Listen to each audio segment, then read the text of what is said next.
साथियों नमस्कार, शुभ संध्या। आपके अपने YouTube चैनल सुबी क्लासेस के ऑनलाइन प्लेटफॉर्म पर आप सभी का स्वागत अभिनंदन है। दोस्तों, जैसा कि आपको पता है, पूर्व में वीडियोस आपको रोग से संबंधित मिल रहे थे जो क्लास 12 के विद्यार्थियों के लिए और रीट लेवल सेकंड के विद्यार्थियों के लिए मोस्ट इंपॉर्टेंट थे। उनमें से आज एक टॉपिक और लेकर के आया हूं, लेकिन उसके पहले बता दूं कि पहले जो वीडियो देता था मैं, वो बताता जाता था, पढ़ाता जाता था और लिखता जाता था। आज मैंने सोचा कि मैं पहले से ही कंटेंट लिख देता हूं और सीधा पढ़ाऊंगा। कारण ये होता है कि उसमें आपके भी समय की बचत होती है और मेरे भी समय की बचत होती है और वीडियो भी कम समय का हो जाता है और कम समय में अच्छा से अच्छा और अधिक मैटर उपलब्ध हो जाता है और समय अन्य बातों को बताने के लिए बच जाता है। तो आइए दोस्तों, आज शुरू करते हैं इस क्लास को, एक बेहतरीन क्लास को लेकर के। ये आपका रोग नंबर या डिजीज नंबर 3 होगा, जबकि पहले मैंने खसरा मीजल्स पढ़ा दिया है आपको और टीबी पढ़ा दिया है, जो कि जिनमें एक वायरस जनित, बाकी सारे जीवाणु जनित हैं, जिसमें टीबी जीवाणु जनित डिजीज आपका पढ़ाया जा चुका है, बेहतरीन तरीके से क्लास पढ़ी हुई है। और आज हम लेकर के आए हैं 3rd नंबर का डिजीज दोस्तों, वो है डिप्थीरिया। दूसरा नाम इसका दोस्तों रोहिणी भी कहा जाता है। डिप्थीरिया का दूसरा नाम दोस्तों क्या है? रोहिणी है। बात यह आती है कि होता किससे है, तो ये बैक्टीरियल डिजीज है दोस्तों, बैक्टीरिया से होता है, जीवाणु से होने वाला रोग है। और जीवाणु से होने वाला रोग है तो किस जीवाणु से होता है? तो कॉर्नीबैक्टीरियम डिप्थीरी नामक जीवाणु से होता है। किससे होता है दोस्तों? कॉर्नीबैक्टीरियम डिप्थीरी नामक जीवाणु से यह डिजीज होता है। जीवाणुओं का परिचय मैंने आपको शुरू में सामान्य पढ़ा दिया था, बता दिया था। तो यह रोग का कारक है या कह दूं फैक्टर है, जिसके माध्यम से यह डिजीज होता है और इसका कारण बनता है कॉर्नीबैक्टीरियम डिप्थीरी। बात आती है संचरण, तो संचरण वायु द्वारा, क्योंकि संक्रामक डिजीज है। और जब दोस्तों संक्रामक डिजीज है तो छुआछूत, खाद्य वस्तुओं से, वायु के माध्यम से यह संचारित होता है, तो इसलिए यहां मैंने लिखा वायु के द्वारा। और विशेष सबसे बड़ी बात होती है कि जो रोगी व्यक्ति होता है, इस रोग से ग्रसित होता है, उस व्यक्ति के द्वारा संक्रमण होता है। किसमें होता है? तो यहां लिख देता हूं, जो स्वस्थ व्यक्ति होता है, जिसका स्वास्थ्य अच्छा होता है, वो रोगी व्यक्ति के संपर्क में आने से दोस्तों क्या हो जाता है? रोगी हो जाता है। तो ऐसे व्यक्ति से, जो रोगी है, रोगग्रस्त है, संक्रामक स्थिति में है, उससे दूरी बना करके रखा जाए, उसकी उपयोगी वस्तुओं का उपयोग या उपभोग ना किया जाए, मींस साझा ना किया जाए। उसके बाद आता है प्रभावित अंग दोस्तों, कौन सा होता है? तो इससे प्रभावित अंग होता है गला। सबसे विशेष बात है अगर आ जाए कि मींस डिप्थीरिया या रोहिणी रोग में शरीर का कौन सा अंग प्रभावित होता है, तो गला प्रभावित होता है दोस्तों, यह भाग प्रभावित होता है। क्यों प्रभावित होता है? क्योंकि जो कॉर्नीबैक्टीरियम डिप्थीरी जीवाणु है, यह क्या करता है कि नलिका जो होती है या गले का जो भाग होता है, उसे अवरुद्ध कर देता है। क्यों? क्योंकि यह जीवाणु गले में एक सफेद झिल्ली का निर्माण करता है और श्वास नलिकाओं को अवरुद्ध करने का कार्य करता है। तो कैसे संक्रमण करता है? कहां? गले पर करता है दोस्तों। प्रभावित अंग गला होता है और प्रभाव क्या दिखाता है? तो दोस्तों सफेद झिल्ली बनाता है, एक आवरण बना लेता है या कह दो परत बना लेता है, जिससे गला क्या हो जाता है? जो नलिकाएं होती हैं श्वसन की, वो अवरुद्ध होने लगती हैं। नलिकाएं अवरुद्ध होती है दोस्तों, स्थिति क्या बनती है? सांस का फूलना, दबाव महसूस होना, दम घुटने की स्थिति उत्पन्न होना, ऐसी स्थितियां उत्पन्न होती हैं। तो यहां पर आप देख पा रहे होंगे ऐसी स्थितियां कुछ बनती हैं। उसके बाद बात करते हैं लक्षण। इसके लक्षण क्या होते हैं, सिम्टम्स क्या होते हैं दोस्तों? तो सिम्टम्स में सबसे पहले तेज बुखार होता है। बुखार की मैं बात करूं तो बुखार कोई रोग नहीं होता है। बुखार यानी बॉडी का जो टेम्परेचर होता है वो घट जाता है या बढ़ जाता है। तो जैसे शरीर का तापमान पता होगा दोस्तों, 37 डिग्री सेल्सियस मानो शरीर का तापमान होता है, या फिर 98.6 फ़ारेनहाइट होता है। अगर इस तापमान में परिवर्तन हो जाता है तो उसी को हम बुखार कह देते हैं। तो यहां तेज तीव्र बुखार आना, बुखार माने इसके लिए ज्वर भाषा भी उत्पन्न की जाती है, प्रयोग की जाती है। और उसके बाद हृदय एवं मस्तिष्क का क्षतिग्रस्त होना, नष्ट होना, कमजोर होना कह सकते हैं या हास होना कह सकते हैं दोस्तों।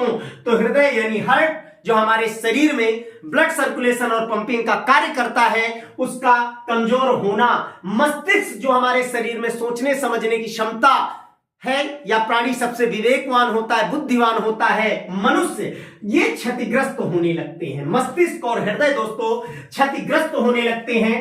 बात करते हैं इससे बचा कैसे जाए। जैसे इसका अटैक होना है, संक्रमण होना है या संक्रामक स्थितियां दोस्तों उत्पन्न हो रही, तो इससे बचे कैसे। तो मैंने अभी यहां आपको बताया था कि वायु द्वारा होता है, लेकिन सबसे बड़ी बात, विशेष बात मैंने बताई थी कि रोगी व्यक्ति के संक्रमण के द्वारा, तो मैंने कहा था स्वस्थ व्यक्ति में होता है, तो उसके द्वारा दोस्तों उपयोग की जाने वाली वस्तुओं को जो है उपयोग नहीं किया जाए, उससे दूरी बना करके रखा जाए।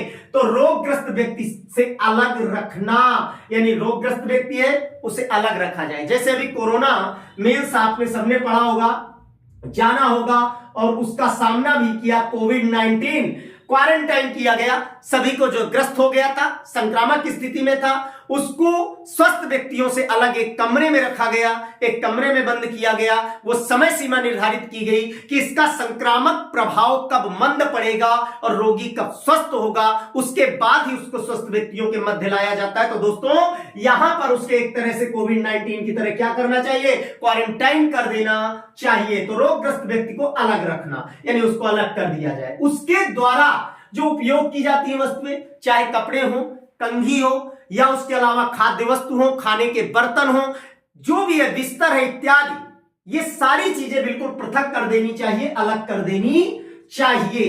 और उसके बाद अगर बात करें कि उपचार इसमें क्या लाभकारी होता है, उपचारात्मक प्रक्रिया क्या दोस्तों अपनाई जाए, तो उपचारात्मक प्रक्रिया में एंटी सीरम का इंजेक्शन, किसका इंजेक्शन, एंटी सीरम का इंजेक्शन दोस्तों लगवाना चाहिए। किसका इंजेक्शन, एंटी सीरम का इंजेक्शन।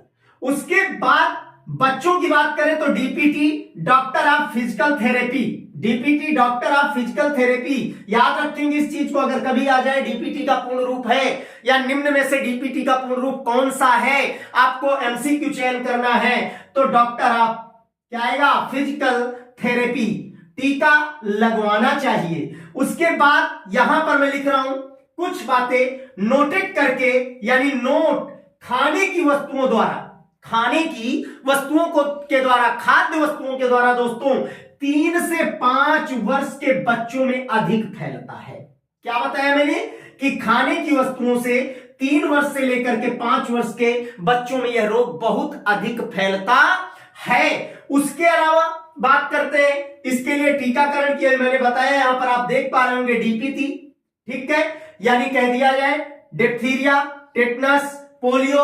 अब यहां हम बात करते हैं कि ये काम क्या क्या करता है। डीपीटी ट्रिपल वैक्सीन है। कैसा वैक्सीन है, ट्रिपल वैक्सीन है, यानी इंजेक्शन 1 है, रोग 3 है, जिनकी रोकथाम ये करने का कार्य करता है। तो डिप्थीरिया, डी से डिप्थीरिया, पी से क्या आएगा आपका, मैंने कहा जैसे यहां पोलियो, या उसके अलावा बात करता हूं तो डिप्थीरिया, कुकर खांसी, उसके अलावा टिटनेस जो कि बहुत घातक बीमारी होती है।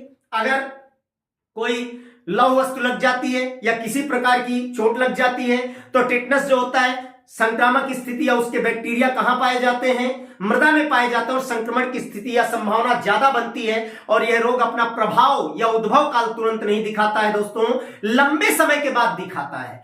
तो पहले ही इंजेक्शन यानी इसका टीकाकरण करवा लेना चाहिए, तो बचाता है। तो किससे किससे बचाता है डीपीटी का टीका, डिप्थीरिया, कुकर खांसी, टेटनस। उसके अलावा यह रोग कभी कभी यदा कदा वयस्कों में हो जाता है। किसमें हो जाता है दोस्तों, वयस्कों में हो जाता है। एक बात और रह रही है तो मैं यहां लिख देता हूं क्योंकि मेरे पास जगह नहीं है, जगह की दोस्तों शॉर्टेज है, तो यहां मैं बता देता हूं कि इस रोग का उद्भव काल क्या है, उद्भव काल क्या होता है, यानी समय क्या होता है। तो सीधी बात है कि मींस 2 से 4 दिन का समय होता है, 2 से 4 दिन का समय होता है, इसके उद्भव काल का होता है। तो आज दोस्तों हमने डिप्थीरिया के बारे में जाना, जो डिजीज नंबर 3 था। तो दोस्तों शायद उम्मीद करता हूं आपको बेहतरीन लगा होगा, समय भी आपका बचा होगा और कंटेंट भी बढ़िया बेहतरीन मिला है। एक एक पॉइंट बिल्कुल आपके सामने मैंने प्रस्तुत किया है, जहां से आपके एमसीक्यू बनते हैं एग्जाम में कि भाई कौन सा रोग है, इसका दूसरा नाम क्या है, कारक कौन सा है, कॉर्निबैक्टीरियम है, संचरण का माध्यम क्या है, वायु या रोगी व्यक्ति, प्रभावित अंग मैंने कहा गला, गले में क्या प्रभाव डालता है अलग लिखा। यहां क्वेश्चन बन सकता है प्रभावित अंग कौन सा है, फिर उसके बाद मैंने कहा लक्षण सिम्टम्स क्या क्या पाए जाते हैं, कोई लक्षण एक दे सकता है ऑप्शन में। बचाव मैंने बता दिया। उपचार एंटी सीरम इंजेक्शन या उसके अलावा डीपीटी का टीकाकरण। तो दोस्तों उम्मीद करता हूं सभी को अच्छा लगा होगा। तो तब तक के लिए दोस्तों धन्यवाद, नमस्कार। अगला डिजीज लेकर के मिलता हूं आपको हैजा, और हैजा के बाद लेकर के मिलता हूं टाइफाइड। तब तक के लिए नमस्कार, धन्यवाद। पुनः फिर मिलते हैं अगली क्लास में, अगली वीडियो में।